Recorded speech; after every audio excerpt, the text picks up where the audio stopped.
What do you think about the idea of having information on which Cloud Soul is going to be at Champion Select? Which Dragon Soul? I don't know.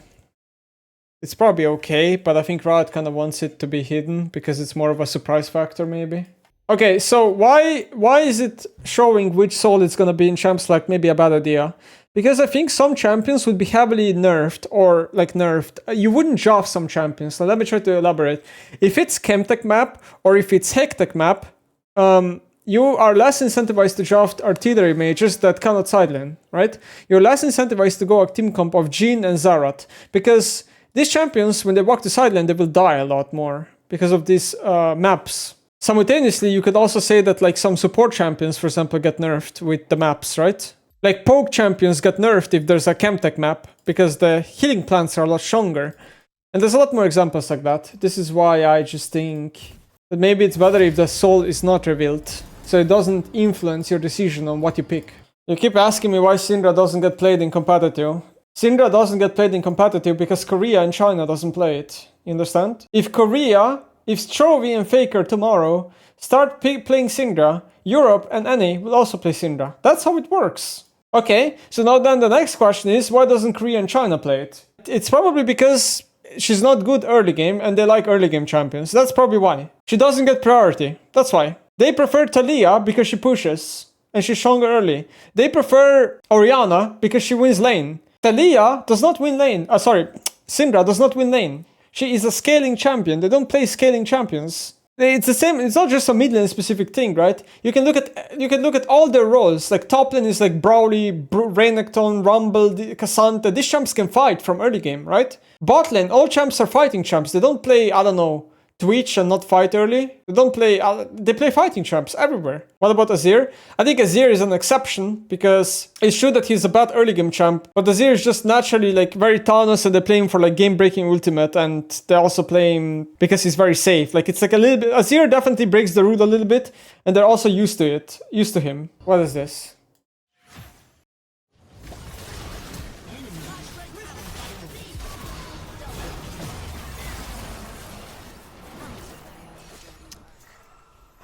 Now we wait. Baus!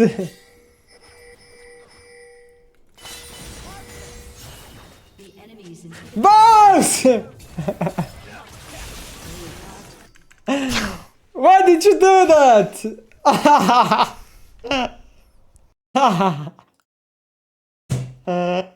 He lost the game. You can't tell me he lost the game. No way he lost this game. Watch full video. No fucking way he just lost this game. No. So game. Look on troll like that. He actually lost the game. What the fuck?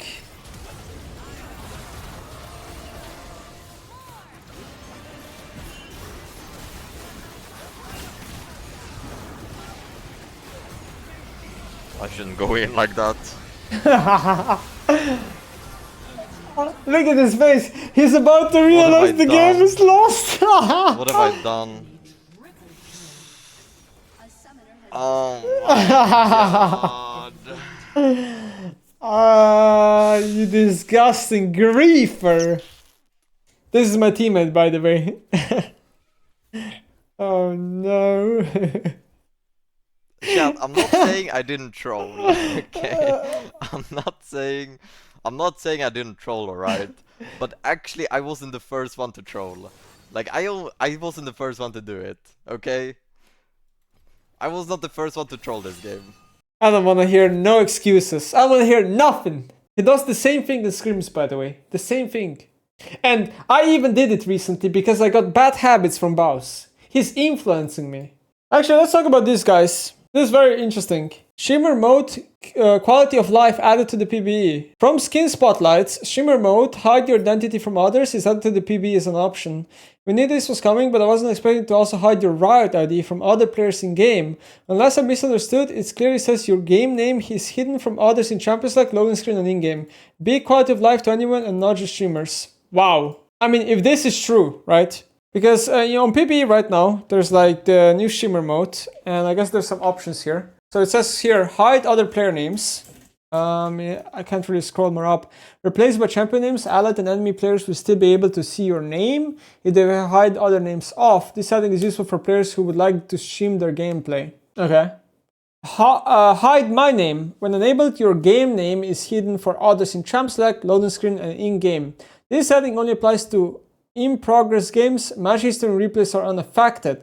Party members are excluded and can still see your game name. This setting is useful for players who would like to stay anonymous but would like to still flex their achievements and progression. Hide my identifying info. What the fuck is that? When enabled, your game name and other identifying information, mastery score, challenger's title, profile picture, and rank border is hidden for others in champ select, loading screen, and in-game. This setting only applies to in-progress games. Patches and replays are unaffected. Party members are excluded and can still see your game name and identifying info. Other overrides hide my name. The setting is useful for players who would be identified by their name and achievements. Okay, let me comment on this really quickly. If this is true, and you're going to be able to hide your name completely in-game while you're playing, it's an amazing change. Only worry that I have is if third-party apps like OPGG and whatever else people use, if those apps are still going to be able to reveal your name, right? I just think in any case, people will use this, like the streamers, especially streamers, they will use this. I think I will use this because I think this will automatically lower chances of people just griefing maybe in a way and stream sniping maybe. But the problem is that if people individually check your stream, or if they can use third-party apps and they still know that it's you, then they will still be able to maybe ghost. But this is still an amazing change because ultimately playing with map cover on stream is really awful experience for people watching. And the role that gets most affected by stream sniping is jungle, in my opinion. Jungle is the worst role when it comes to streaming, when it comes to stream snipers. Because it is the role that you basically, not only is the strongest role in the game, but it's just like you lose too much. If people are able to see where you are, then your role becomes way worse than any other role. God damn, that's a good change. They add this to the list of good changes that Riot has done, which are champion anonymity, punishing toxicity now, punishing boosters. There's gonna be maybe the new PvE change that they're doing right now, which is you won't be able to ban hover champions. Now they're doing this, where you're gonna be able to hide your identifying information in game. Wow, I mean, Riot is stepping up big time. Because let's be honest, Vanguard, introduction of Vanguard, as much as it invasive, it did like make them combat cheating a lot easier. It made them combat boosting. It made them combat all these things a lot easier because, well, it is very invasive when they get all the information about you. Cons and pros, right? The reason why this is good is because changes like this are needed for the game. Long term, the ecosystem of the game needs to be good so people keep playing League so the game doesn't die.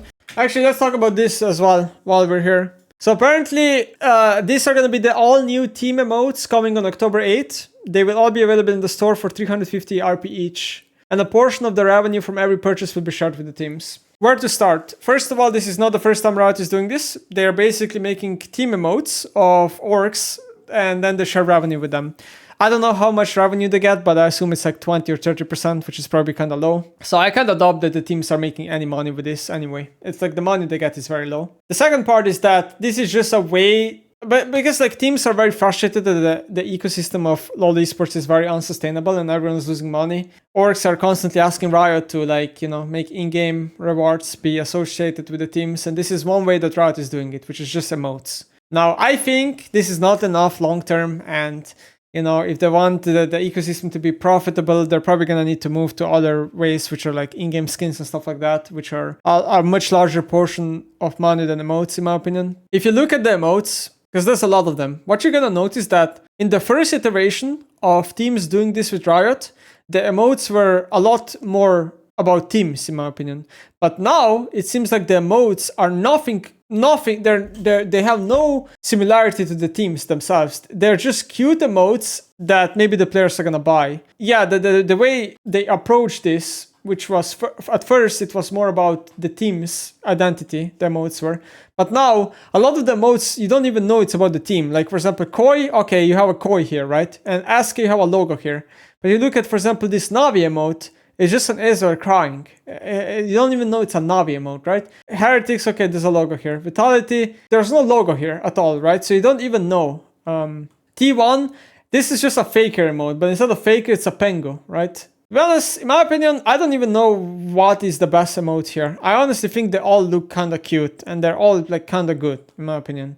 And I think people will obviously use this in game, like, if you're a Zir main, yeah, maybe you're gonna use this, right? But obviously some are a little bit better than the other. The best thing you can do here, if you're a team, is to just make an emote that vast majority of people are gonna use. And I don't know what that is, but for example, like Yasuo FF or maybe like Jinx with this, like maybe people are just gonna use this. Like I don't know what the best emote here is. Go rewatch the fight versus Vel'Koz. Q went from 5-second CD to off CD right after reflect. Oh, you're right. Wait a second, we need to investigate that. Look. Look at my character. Wait, what? Look at my character. Look at my character. Bottom left. Watch my character, bottom left. I use Q. Q is back now. I use Q. I use C. Q is back now. I use C. I use Q. I use W. And it says my Q is up. You see that? That's why I was confused how I have my Q, because I used it. And then I was like, after that, I was like, wait, I should have used my Q, my bad.